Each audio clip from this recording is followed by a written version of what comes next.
not something that you can over prioritize. New businesses are very important and something that's very beneficial to the community, but it's also something which needs the balance of housing projects and understanding the growth rate and the level at which Ogallala wants to maintain. Maintaining that identity, that sense of community without disrupting that would be the very key balance needed. Okay. How do you evaluate and prioritize development projects when dealing with limited municipal resources and a specific tax base? I don't have much experience with that, I'll admit that. That's something where early on in my career, this is something where I would be looking towards the other advisors, other city managers that have been mentors to me and would be able to answer some of the questions that would be coming forward. I'd be referring to the knowledge and expertise of the council. I've been able to go to NCMA, the conference there, Nebraska's conference for that, and I'd be able to refer to those guidelines, to those areas of expertise and asking for that advice. Okay. Moving on to budget and fiscal management. What is your experience preparing and presenting municipal budgets to an elected body? And as part of that is, what is your strategy for keeping costs down while maintaining essential services? Some of the ways in which I've worked on budget has been in two different areas. One with COZET, I worked on the overall city budget and was able to help analyze and correct any errors that were passing through. It was more of an oversight and an overview after it had already been decided. And then we went ahead and finalized it after I caught some errors. Versus with the city of Kearney, this budget size that I worked with there was Parks and Rec budget analysis. And with that, I brought forward an analysis for the Parks and Rec, as I've talked to many of you about already, in which we analyzed the amount of spending dollars that were brought forward and compared it with other peer communities across the state. Some of the ways to work to prioritize and manage the fiscal budget is to understand where the council is leading you in priorities, where the priorities are for that community, and being able to prioritize them first and put them first, and understand that's going to happen, whether or not it's what you have my recommendation, but it's the council that makes the policy. Okay, thank you. Tell us about your experience securing and managing state or federal grants for capital improvement projects. I've worked on very little capital improvement projects. Some of the grants that I have been able to work on through that have been mainly through the city of Kearney. I've worked on CIP with them when it comes to each department head. I've helped them bring forward some of their capital improvement projects that they've wanted for the next fiscal year, brought forward into a spreadsheet, was able to analyze that and break it down and look at the cost and the benefits between them, and then bring it forward to the city manager.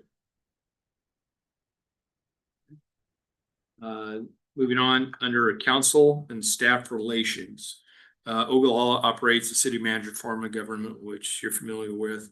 The manager is responsible for hiring, firing city staff, and taking direction from the council. How would you describe your management style when working with diverse staff departments such as police, public works, administration, and what is your approach to recruitment and morale building? I think that's a very good question. As when it comes to leadership style, it really depends on where you're coming from that council. I believe it's very important to be able to understand that each department head in their supervisor field is the expert for that department. And I'm not there to micromanage, but I am instead there to trust and verify, give them the benefit of the doubt, understand where they're coming from, being able to work with them as they work through each area. When it comes to hiring and firing, Loudermill case brought before the Supreme Court is a great example of areas in which you want to focus on the HR policies and personnel manuals and procedures that you need to follow for that. Okay. How will you establish a trusting, transparent relationship with the city council while keeping them informed without overwhelming them with day-to-day details? I believe there's a good level of over communication versus under communication. And along with that, another one of my main policies is no surprises. I believe that the city council deserves to be informed of every decision being made. But as you pointed out, there are everyday mundane instances in which it would be possible to overwhelm the city council. Back in the city of Kearney, I helped work with analyzing the department head's agenda and bringing together an agenda report per department, bring forward that packet, being able to condense and analyze that down into agenda packet for the city council to then look at. How do you handle situations where members of the council or vocal citizens want you to take opposing positions on the same subject? It's definitely one of the most trying areas in which a city manager can be found to have both the most taxing and rewarding areas to work with. When it comes to this, you have to understand that the city manager is hired by the city council and is working there to implement what the city council decides. It is my job to then bring that forward to the public and help them understand that yes, they have a voice, but they might not be getting the answer that they want to hear. You're right, that is the most challenging sometimes. All right, under community and crisis management, how do you deal with angry constituents or community pushback regarding new city ordinance or zoning regulations? That's a very good question. I actually just recently was shadowing in COZED under Mike Morgan, and that was an area in which I was able to look at and see an angry dispute coming forward, and a citizen that had issues with some of the happenings in town, and be able to see kind of how that unfolds. And one of the few things I learned there was what to do and what not to do. He showed me greatly on how much a city manager is there to listen, to let them know that they can be heard, and also to remain a neutral force and letting them know the policy that's been implemented by the city council and some of the actions that might be possible for the citizens from there. Okay. How do you propose utilizing both traditional and social media to keep the Ogallala community informed about city initiatives and emergency situations? I think it requires a very hybrid approach, one that you see there is different demographics that appeal to or see either traditional versus social media approaches very well. You will have responses to both that will garner attention and will be seen. And I think there's a good level of understanding where the demographic is for the community, what kind of traditional approaches they need, as well as social media aspects, in order to make sure the post and the news are able there to reach all the citizens.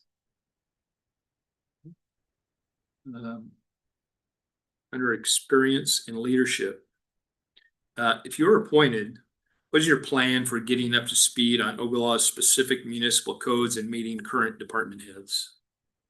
My biggest plan moving forward, if I was to be hired here, was to first look towards each council member and understand what their objectives are, what their goals are, the reasons for them running. Along with that, each department head would have a one-on-one meeting with me if they so choose, to then talk about where they find the issues of their daily workload, the issues of budget, and the issues of personnel that they may have, and bringing that forward to me to bring me up to speed. My biggest priority starting off would be to listen, to be able to understand the needs of the community, be able to learn and listen. This is not a position in which I believe I can come forward and bring forth the best changes and expectations. It's something where I believe I need to learn from the community and learn what they need. What do you consider your biggest work-related failure, and how did you resolve the situation and implement changes based on that experience? I think one of the biggest issues I had was a failure of communication. In my younger years, I was helping lead a founding student organization club on campus.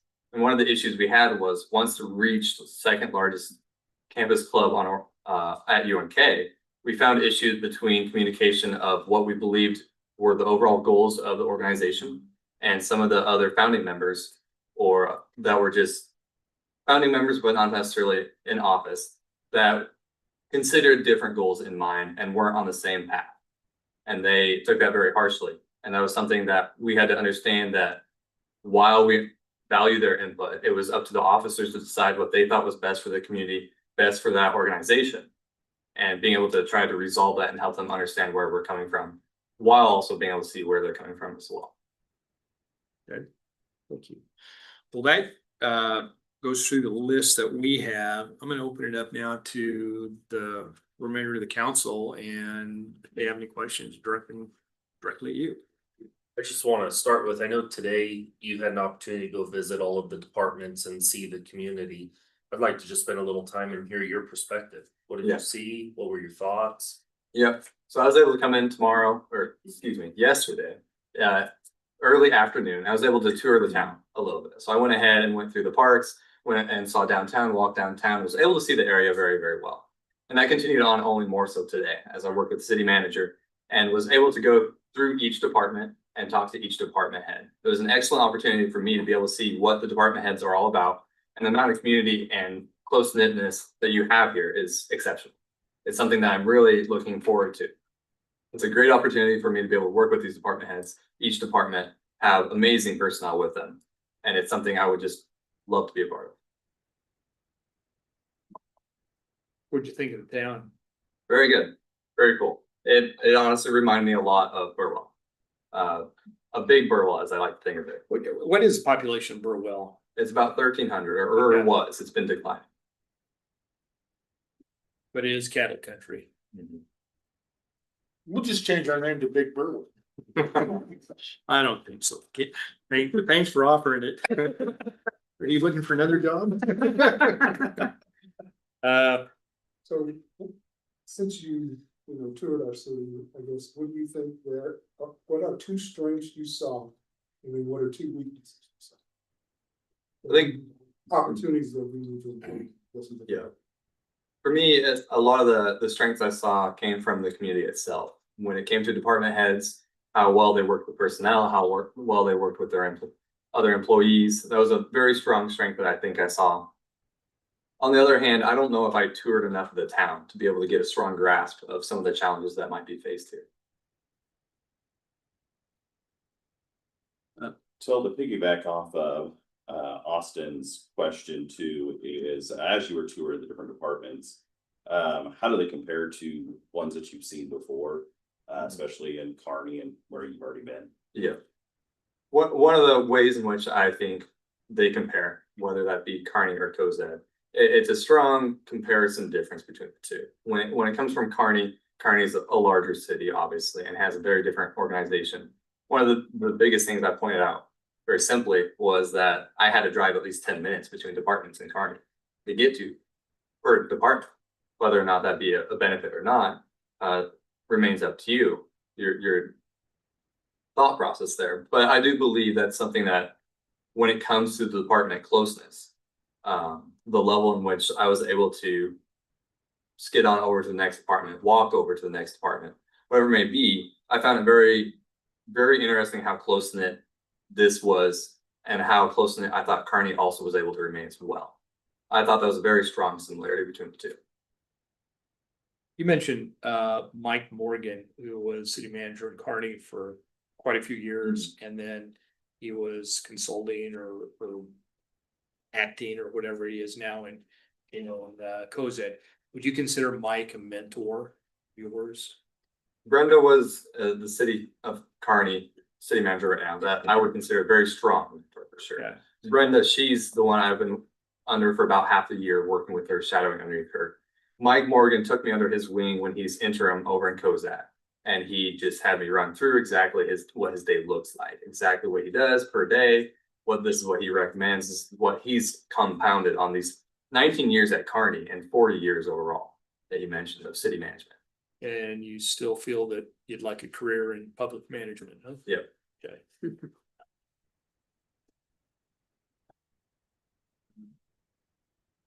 So how would you handle criticism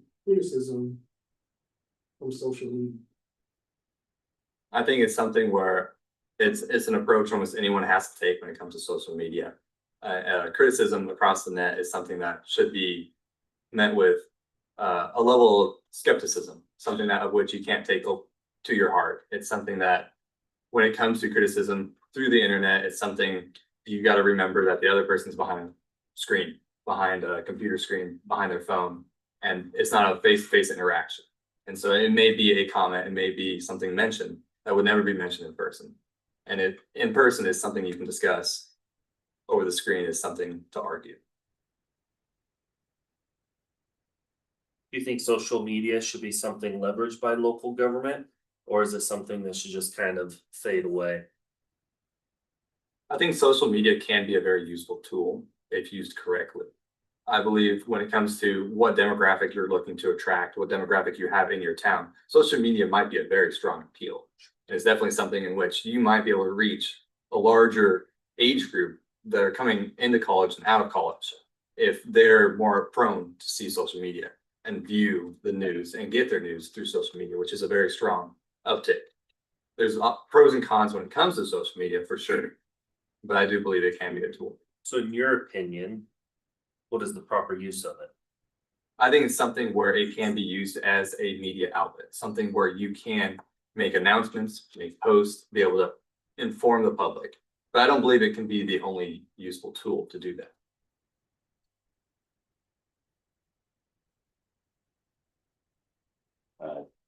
We kind of touched a little bit on this, so I want to dig into it a little bit more is, when it comes to prioritizing needs, they're always going to be competing against each other. How do you dictate which comes first? Because you're going to see things, especially as a city manager, on a daily basis that we only hear about once a week, maybe 4 times a month. How do you personally prioritize to bring it to our attention what you feel is the number one thing we need to do? Number 2 things we need to do, is it, you know, maybe sewer system fix? Is it restructuring? Is it personnel manuals? And how do you go through that process and decide, here's what I think that I'm going to present to the committee? I think one of the first steps comes to the level of priority it has, the amount of emergency that might be in that case. If it's something that needs an immediate repair, it's a critical failure, that's definitely something that should be top notch and brought forward. When it comes to compliance with state laws, something that's not meeting up to state code, maybe that's also something that I believe is very strong and should be brought forward as well. Emergency and meeting state law, local law as well, of course, when it comes to code and compliance, are very high on the list when it comes to priorities that will be brought forward to the council. And I do believe it's something that needs to be addressed very quickly when it comes to emergency situations, when it comes to priority on budgets, whatever it may be. It's something I believe can trickle down, but it doesn't necessarily exclude other areas that do have priority as well. You mentioned we're discussing experience and leadership under getting up to speed, and I'm going to paraphrase here a little bit, but you said, you know, you would initially work with the council first to understand what the council's desires were, policies were, politics, whatever, before then meeting with, you know, the department heads. You know, at times, the council may come across as not the most benevolent or friendly to personnel, simply because of the constraints we're put under in budgetary matters. I feel confident, you know, you will represent the council in this, but how do you reconcile that when council says, we want this done, and the rest of the staff says, we don't want that?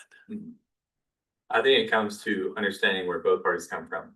Once I have a viewpoint of both the council and both department heads, I can understand where they're both believing the best issue, the best goals, whatever the issue is at hand.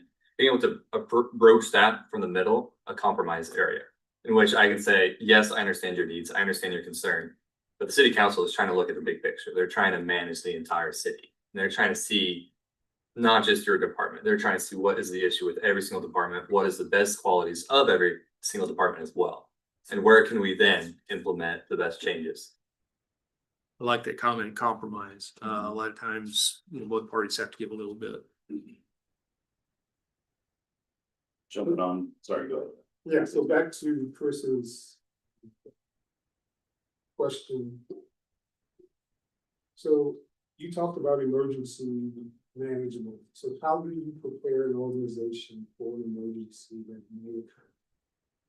I think there's a lot of different steps that need to be met for such an area.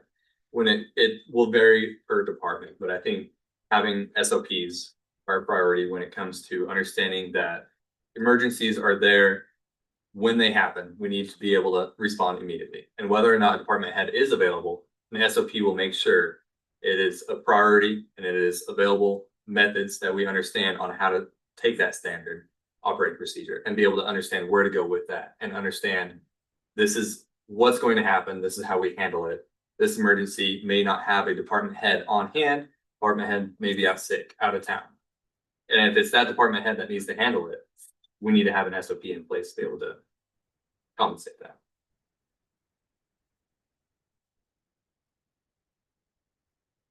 Coming, you know, as an intern in the city of Kearney, I'm sure they have SOPs, rules, regulations, policy, to fill a room where we may not be as detailed as they might be.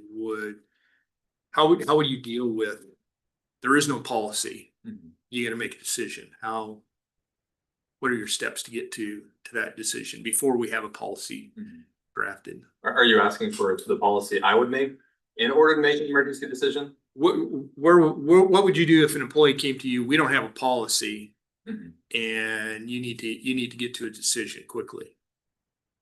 That's a very good question, which I'm not entirely sure on my level of expertise. If there's something I would be able to understand on what to do, for sure. Ideally, of course, a standard operating procedure would be great, but being able to refer to the expertise of those in the department heads, being able to understand if they know what the cause of the issue is and how to handle this issue, and also being able to refer back to the advice of other city managers as well.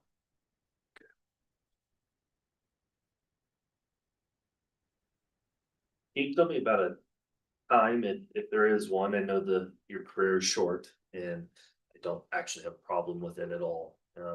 But a time that you had to tell somebody or a department or a community organization, no. If you've had an experience like that, can you tell me how you handled it? What your approach was? Yeah, it's something where I went forward in one of the departments and I was able to talk to the city of Kearney.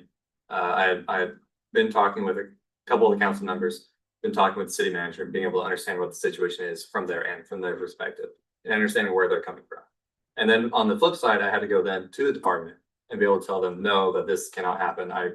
Whether it be a request from them or vice versa, being able to tell them that no, it either has to happen this way or no, what they're asking for cannot happen.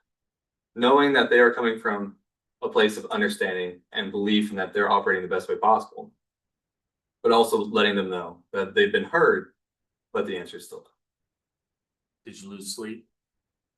Not on that one, no. It was a rather small decision, so I don't think they lost too much sleep over it. They weren't very happy about it, but no, we did not.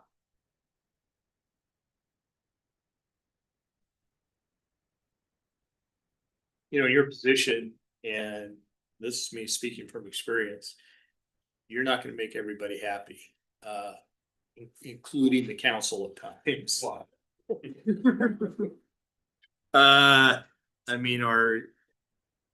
Do you think you're prepared for that? I think this is news to Kevin, but I do think it's an area in which my professors have brought forward and my mentors from the several city managers have been able to mentor under and shadow under, that I will never have the right answer for everybody. And it's something you have to know going into this career, to know that there's going to be one person unhappy, whether you say yes, whether you say no. And even if you say both to them, they might still be unhappy. And so it's an area you have to be able to accept and understand that everyone believes they have the best interest in mind. And the only issue is that they have different goals and different agendas or different ways in which they believe that goal can be attained. And so being able to understand that we might not always be able to say yes and agree on every single topic, but yet to be able to compromise and be able to still bring forth and be on the same team. You kind of touched on this already as well. The city received a large group with strict deadlines and reporting requirements. Be as detailed as you can with how you would organize the project from start to finish. I think one of the big things when it comes to receiving a grant for the city is understanding whether or not that's a priority for the city in the first place. Whether that grant pays for 40%, the city might still end up paying 60%. So if that's a grant that's needed and it's something that's a priority for the city, going forth with that grant might be the best option. But there will still be cases in which we might have to defer the project as well. From there, I think one of the best options going forward after that is being able to understand how it needs to be implemented. Yes, there's a grant. Yes, there's money for this department, for this project, for this area, but who's the best course of action? Who needs to be a top to? Who needs to be organizing this? Maybe bringing forth a committee depending on the size of the grant, the issue at hand, whatever the project may be. A lot of variety of potential in there as well. Then being able to understand where the project can go forward from there. What each department head has to bring to the table, what department heads don't have to worry about this, can stay outside of this. Timeline, budgets for the project, of course, are always very important. The grant will need to know timeline, how soon that budget or that grant may be, as well as being able to organize the funds, understanding whether or not it's something we can support as well. Then laying the groundwork, being able to understand where we go in from there, laying down the plans, and starting construction, starting whatever the issue at hand may be for that grant, for that project, follows that afterwards. And I do believe a good evaluation process afterwards is also a priority. Being able to understand where that grant came from, whether it's something we have access to again, a project that we might be able to evaluate on the success rate, on how successful it was, issues that came through during that project from that grant, and be able to understand where the grant comes from, how much of that grant we needed for the project, and understanding just how much of a priority it should have been versus from start to finish, and be able to see how successful it was. So how do you deal with, I guess, delays, right? One of your key manager goes out, family emergency, puts you 60 days or 30 days behind schedule. Mhm. So how do you, I guess, adjust to deal with them? I think it's something that will inevitably be a object of concern when it comes to any kind of project. There's going to be delays. There's going to be budget changes. There's going to be cost changes that you won't be aware of, that you won't be predicting in the future, but they come anyway. And I think that's something you need to be able to bring forward and understand that you have to operate with that. And having already touched on SOPs, I think that's a strong area in which if there's a department head that's missing, an SOP in place for the next department head, the next supervisor to step up while they're gone, and being able to understand how to handle that issue, being able to understand how to handle the issue of delays as well when it comes to projects, when it comes to delivery of goods, when it comes to a machine breaking down, whatever it may be. There's going to be a lot of issues that come up, and it's being able to tackle that, but also communicate with others, the council, the department heads, the employees on hand, letting them know the steps in the progress of that project as well. Two-part question for you. You have a passion project, something you've been working on. You find that you have enough budget to do this. You work on it, give or take 6 months, you bring it to the council. You kind of given late updates on it, but 6 months down the road, you get a no. You know, council says, or not at this time, it's not a priority to us. What do you do? It's something where a passion project is going to be very invested to me, something I'm very interested in, but I have to also understand it's the policy implementation of the council that I need to follow at the end of the day. And so while I may believe it to be a passion project, it might not be a very strong priority, especially to the council. It might be something that can come back up 6 to 7 months later, potentially, but definitely something where I have to understand it's a no from the council. It will either have to die or wait. Okay. Second part of that is, how much do you fight for it if you really believe it's for the best of the community?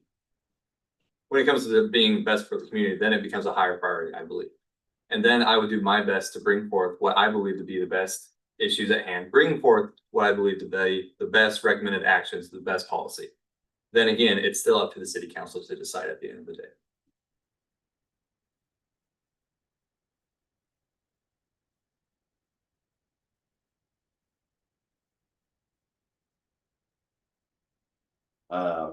Another one here for you.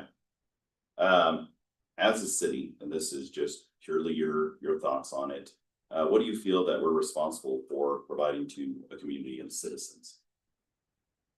I believe it's a service of goods in which the community requires of the city. And the city is there to serve the community. It's not the other way around.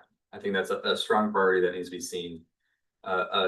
In my experience, that's something I've always capitalized on, something I've always seen, whether it be with Kearney, Cozad, or elsewhere.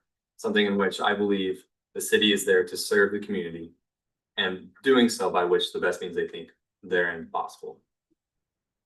Can you elaborate a little bit more on like what kind of services, in what ways do you feel like you serve the community? Like as a city, what should we be serving?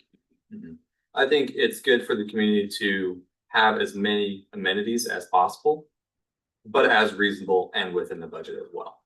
It is not always the responsibility of the city to have and cater to every individual need.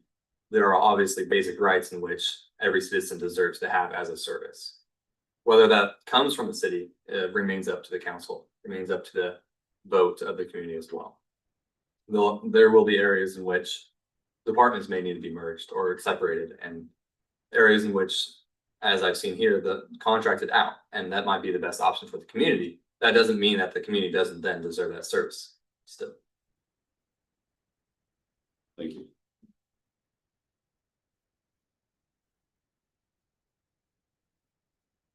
You know, city manager, you are responsible as personnel director, manager also. And that can be challenging in itself at times. I mean, do you feel that you're ready for that level of possibly confrontation? Yeah, I think it's something that has to be understood and brought forward. You have to understand going into that career that's going to be a must. It's going to happen at some point. Like you said, possible confrontation. There can be possibilities of endless personnel issues and different happenings that might happen. But I think it's something where I do believe I'm ready for it, as I've had several instances and cases which I've been able to follow and study and understand and grow, in which I've seen personnel issues happen. I've seen different areas of policy, different team building, different teamwork, different styles that have been brought forward. I hope it's something I can bring to the city as well. You also mentioned when we were discussing budgets and fiscal management on preparing reports, doing analysis on that. Do you do the math? Do you do the analytics? Do you do the pros and cons on all decisions, all projects that are of significant value to the city? I think it's something where you can be careful to not overdo that. It's an area in which I know I love to analyze and break down the numbers and check it out and see how it goes from pros and cons. But it might be seen in which it might be an area other people think I'm micromanaging. It might be something someone else is very capable of as well. So I don't want to deprive them of that. It's an excellent opportunity to delegate and allow department heads and other employees their chance to shine and show their skills if it's something they're passionate about and a project they might be able to break down the analysis of and the project of as well. So as a follow-up question of that, so what software or systems or tools have you used to handle this? Two of the main different tools I've used have been Microsoft 365 as well as Google on the other side. It's been a very interesting dynamic as I've worked with Google on the personal scale, working with other styles that I've done when it comes to schooling, academics, or in individual projects, versus Microsoft 365 when it comes to looking at spreadsheets, when it comes to looking at analyzing the numbers and budgeting that. I've worked with both realms, and those are the main two areas I've been able to work with and both enjoyed. If you had to choose one system between Google or Microsoft 365, which one would you choose? I think I'd still choose Microsoft 365. On a personal level, I think, you know, when you come to your phone, when you look at all the numbers you have, once you have your account set up and your system set up, it's really hard to be torn away from that and that style. And so that's where a Google account is still my priority for personal matters. But I do believe Microsoft 365 is very well functioning as well.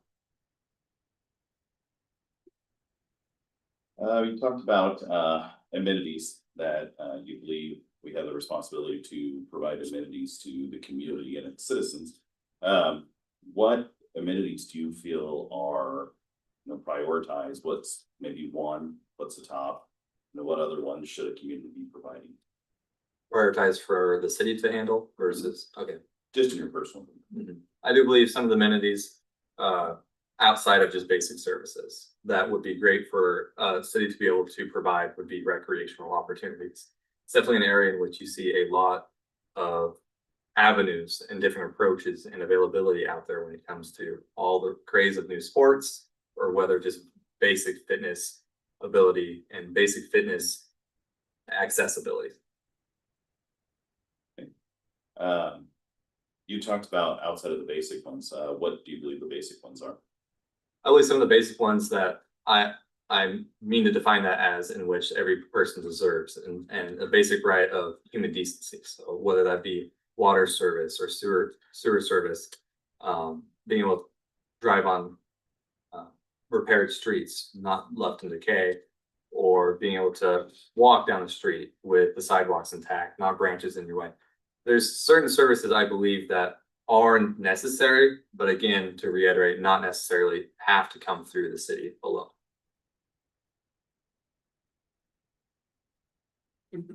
So on that note, how would you build relationships with, I guess, support system with the city?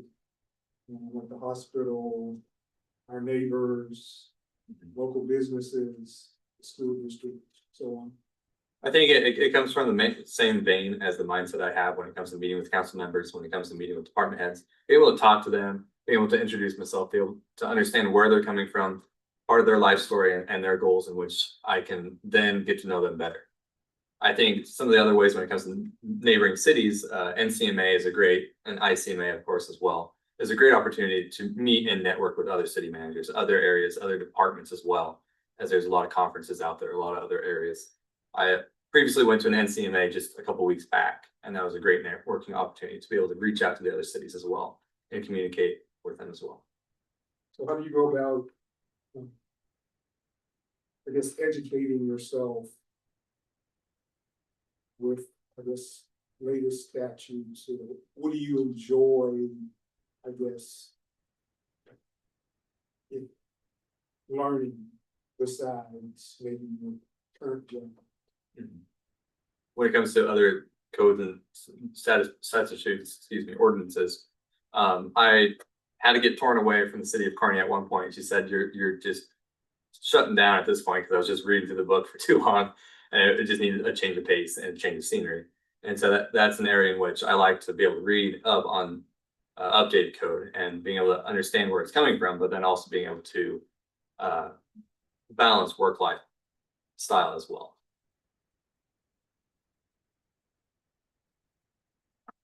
Do you have, let's say you have $500,000 available. The roads need repairs, the police needs equipment, employees want raises, and citizens want a new pool. You can only fund one of them. Walk us through your decision making on that, and you can skip talking to the council and all those things. I want to hear your personal approach. How would you prioritize it?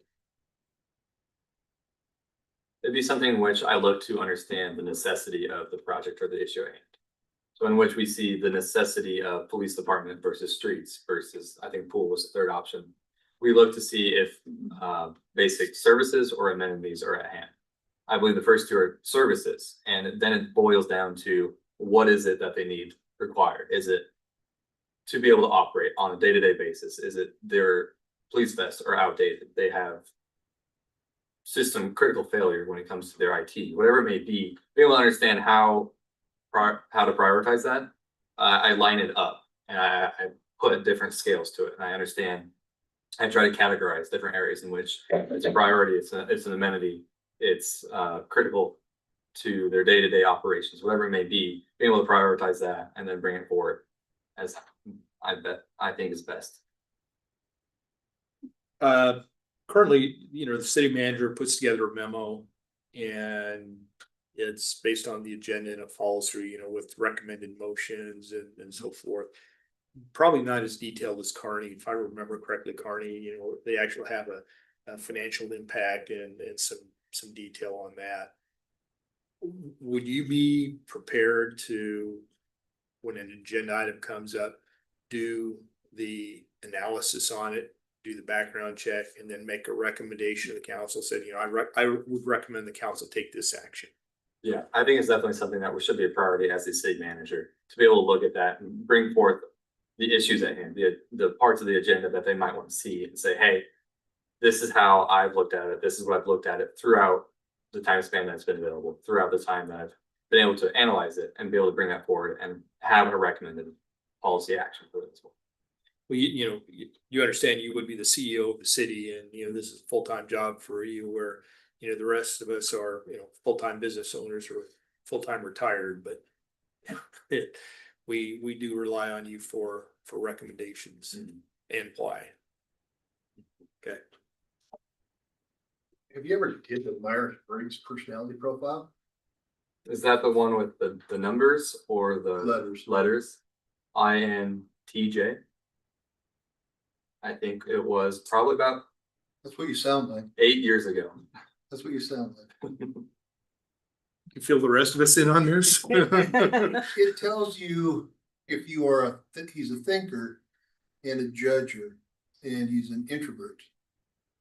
The I stands for introvert. See, I'm a ENTP.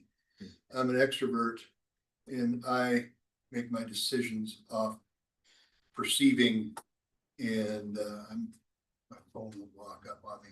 I'm an ENTP, so I'm an extrovert.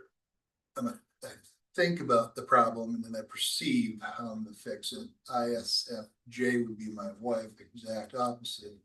She's an introvert. She runs off feelings and judging how she's gonna fix it.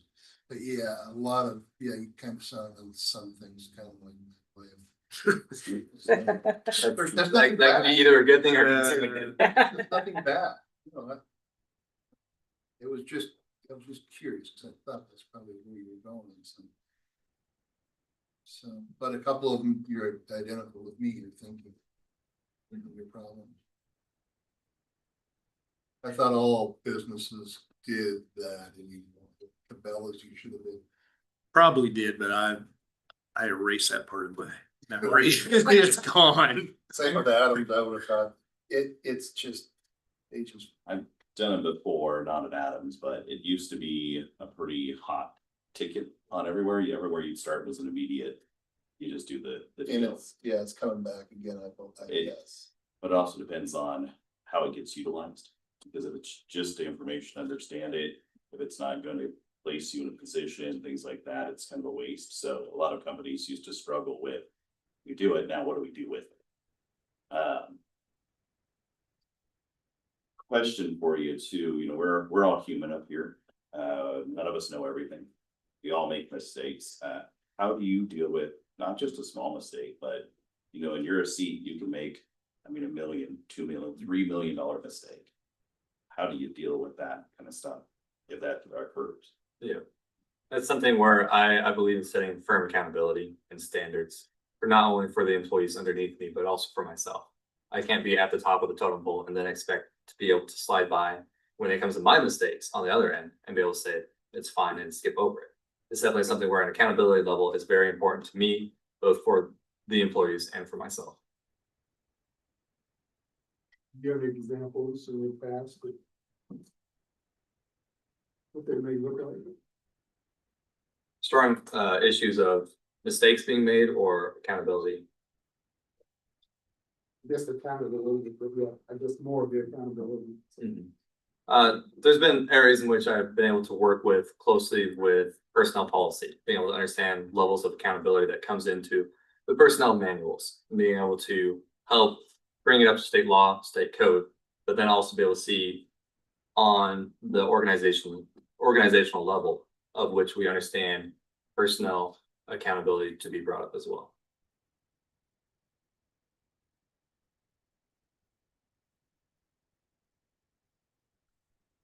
I don't know if the council has any more questions, but Tel, do you have any questions for the council? Yeah, it's something written there. What are the first things you would expect for the next city manager coming in to prioritize or to approach when it comes to the first 30, 60, or 90 days? I'm gonna take a shot at this, and I want the rest of the council to jump in at any time. But I think the first thing that we would look at is the budget, which we're getting into the budget cycle. Of course, no one wants to raise taxes. We're looking for efficiencies in departments, that type of thing. Moving on from there, we would probably take a hard look at personnel and departments, operations. If there's if there's, some efficiencies or crossovers there that we can work on. And while you're doing this, we also need to be managing the projects we have with the airports, the paving projects, with our drainage, EMS. So, you're gonna have a whole lot of balls in the air, but I would say the top two would be, budget and personnel departments. I would say, same thing for the most part. I think that, for me, it's keeping the velocity that we have right now. We have a lot of things moving at a very rapid pace. As Steve said, there's a lot of things that we're juggling right now, but all of them are pretty darn important. And we're kind of in a rare place to where all of them are starting to come to a certain area to where we're getting ready for action on so many things. So one of the things that I'm looking for is somebody that can step in, pick it up quickly, and help us continue to move forward. Because any stumbling, we'll have a lot of them start collapsing in on themselves because there's timing related to them. There's, personnel related to them. There's passion within the community on different projects that we're looking at. So all of those things have to be juggled. And we're looking for somebody that can step in pretty quickly, get up to speed, and then keep that, moving at a pretty rapid pace. Yeah, I agree with what Councilman Laughlin has said, but I'll tell you, I don't have any problem with slowing down at times either. If we don't have enough information to make the best decision possible, you need to tell us that. And a lot of times, the public in particular will be pushing an agenda item forward pretty fast. And, credit to the council as a body, we've slowed things down a bit when we had to, which I don't have any problem with. But Chris is right. We are experiencing some growth, some exciting things for Ogallala, and we need to capitalize on that. And I guess third and fourth for me, or third or fourth, this is but basically looking at, I guess, putting together long-term plans to address infrastructure issues. And then we talked about in launch where support structures on current items like internet, our computers, our hand-me-down. How do we address that? And how do we become proactive instead of reactive? That type of thinking. It's something we need to. The utilization of paper. It's 2026. So well, keep my own personal. But yeah, paper. It's pretty like.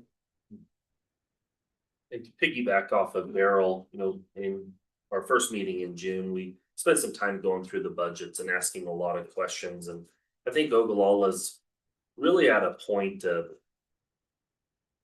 we're almost asking, why do we do the things we do the way that we do them?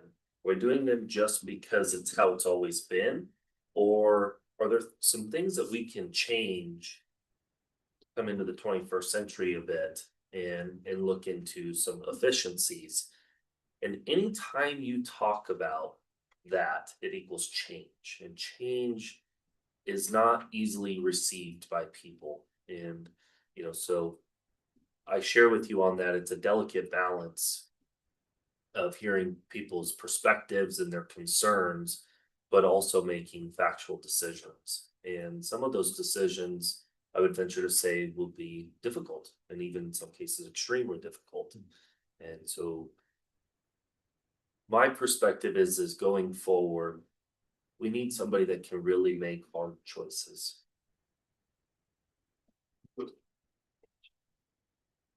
You're absolutely right. Change is difficult. It's very difficult. And,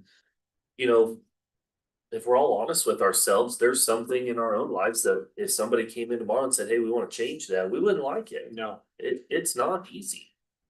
and it's not all bad. It's not. It can be good.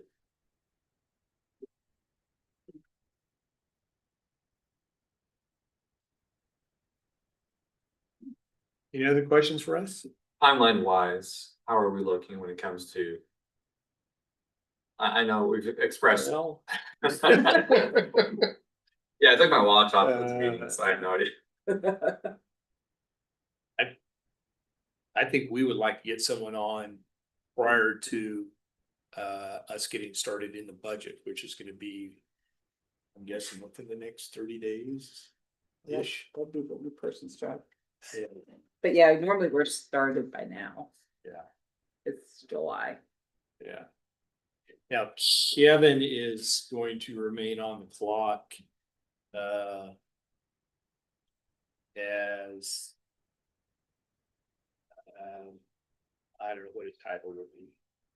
But, he'll be working with the new city manager on the budget process and Jane, of course.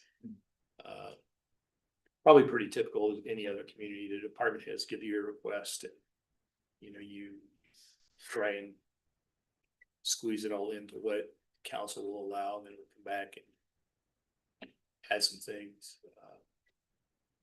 So I think we would like to see someone on board within the next 30 days or sooner. And if that were to be the case, how would that fit your timeline? I think I was talking to, it was Lloyd earlier when he was asking about what I'm currently doing for an occupation, and I just finished at the city of Kearney last week, and so I'm completely open work-wise.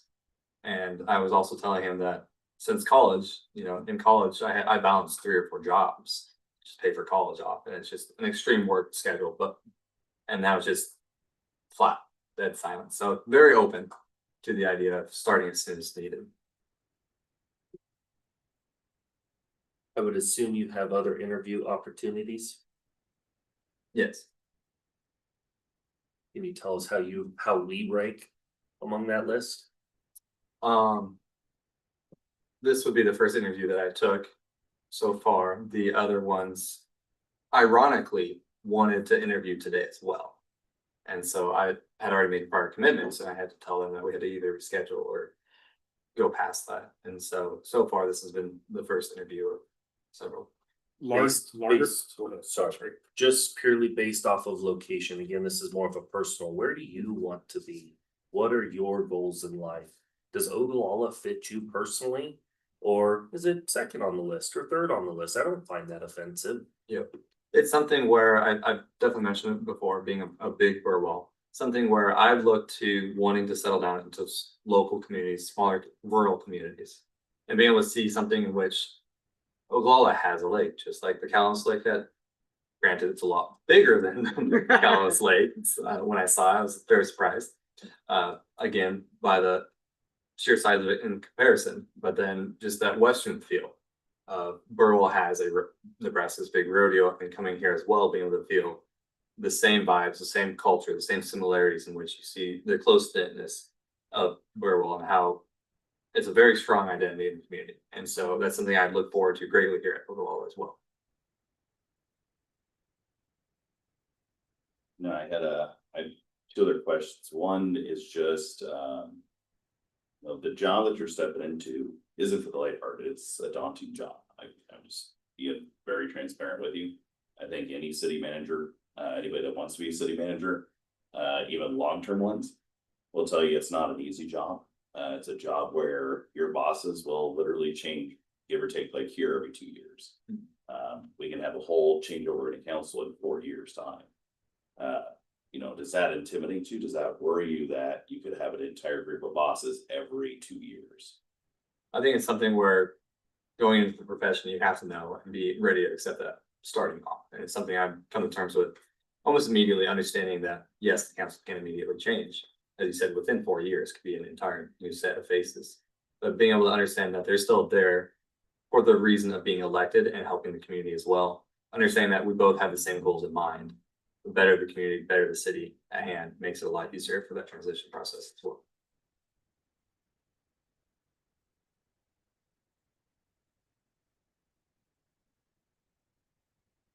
Any You other- still have the floor. The question. Is there anything else? I know you guys brought forward some other questions along the hand, but any other questions that you guys? Does the audience have any question they'd like to ask? We have a good representation of community leaders in the back. You want to go for the voting if we do? Gonna be fine. Yeah, we got, We don't know who you are.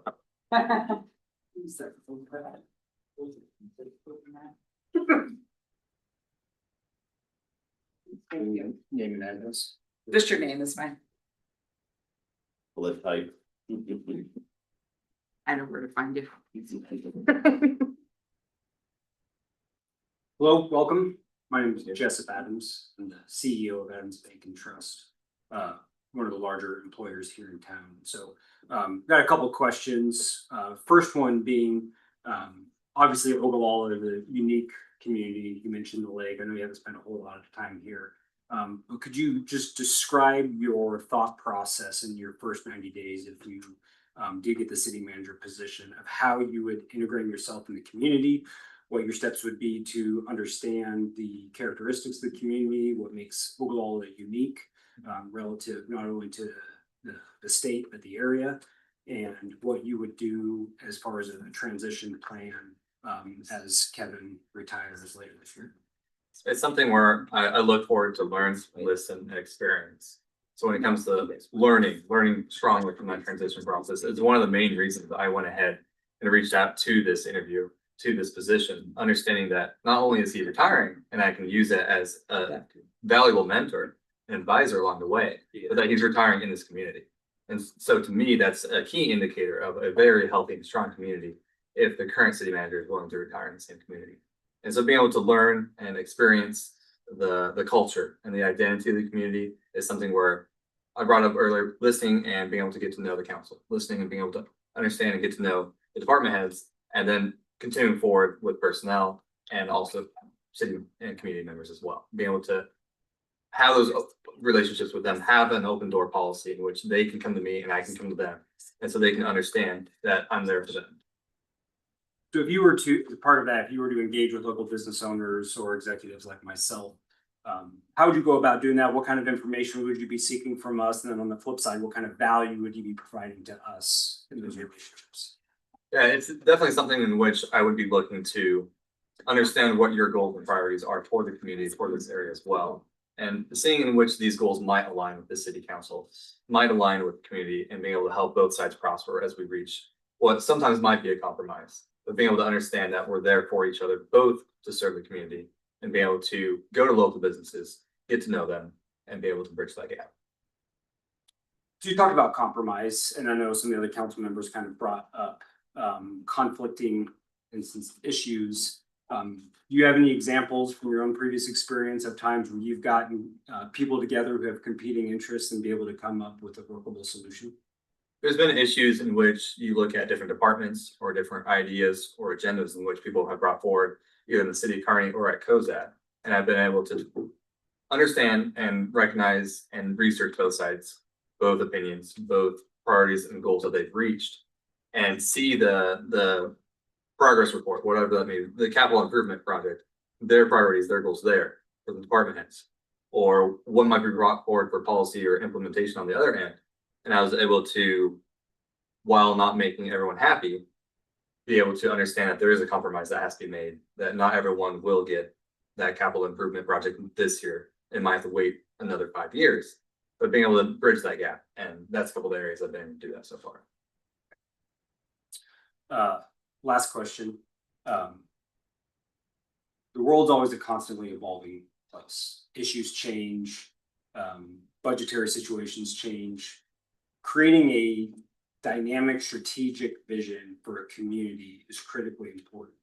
Could you describe how you go about helping the council guide that strategic vision for a community like Ogallala, and what experience you have in creating a strategic vision for communities as well? While I was working the shadow underneath the city manager over in COZAD, we looked forward at seeing what council members are bringing to the tables for their goals And he in fact said the best thing he believes is to bring a spreadsheet and understand where those goals intersect and align and can be then picked apart and understood how much of these are aligned together and how quickly we can then bring to fruition some of these goals.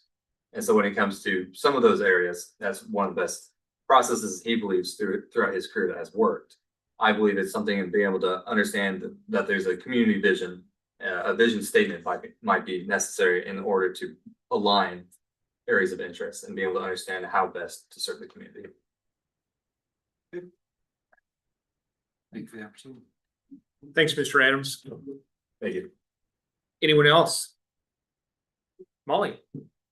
Oh, no, okay, I'll lean back at you. Okay, sorry. You're doing the parade. All right, are there any other questions from the council members?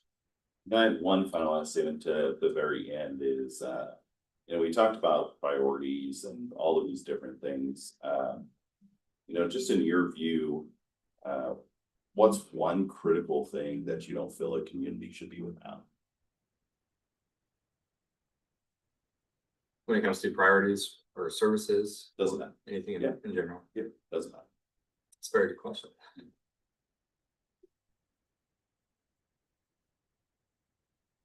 Thinking departments.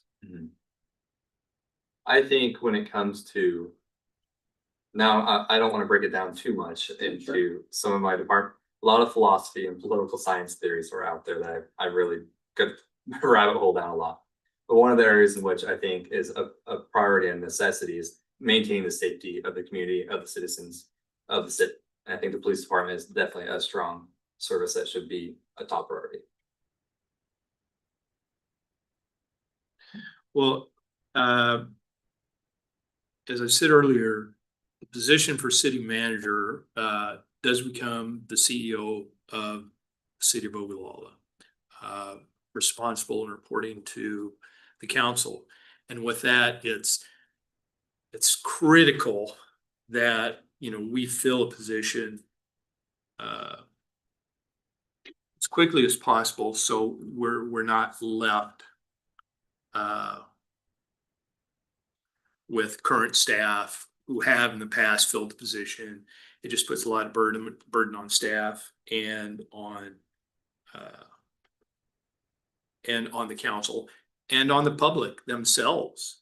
So with that, I would like to make a motion that I feel it's clearly necessary for the protection of the public interest for the council to go into closed session. Second. We have a motion by Councilman Kraske and a second by Councilman Laughlin to go into closed session at 5:36. Just one question, what exact topics are we going to discuss? City manager, Just the position in general? not you. We'll get his stuff. Okay, yeah, but we may call you in. Okay. I just want to verify the sensitivity is payroll, those kinds of questions. We're ready for a vote. I'm not Oh, gonna put oh the yeah, screen down. Sorry. Jane's got the screen up. I'll confirm that the election was legit. The vote was legit. I think the clerk says it's legit. Okay.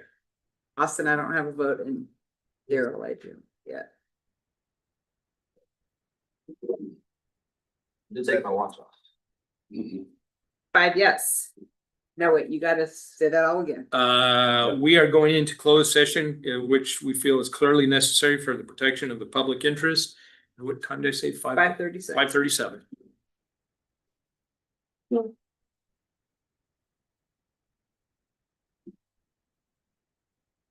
I'm an INTJ, but that surprises me. That I'm an introvert? Yes. Thanks for coming. I was explained that it's where you draw your energy from. A lot of extroverts give off energy and they need to be alone to breathe. So. Yep, doesn't matter. And the reason it's important to know. I was like, That's how you I know. build teams. Yeah, take it in. Because Yeah, so you can only bring one. stand around and talk about it all day. And introverts Yeah, actually take take notes work. in the- Molly Jensen. So we can I'm with. read what we have, right? Or reference back to what we've already taken. Okay.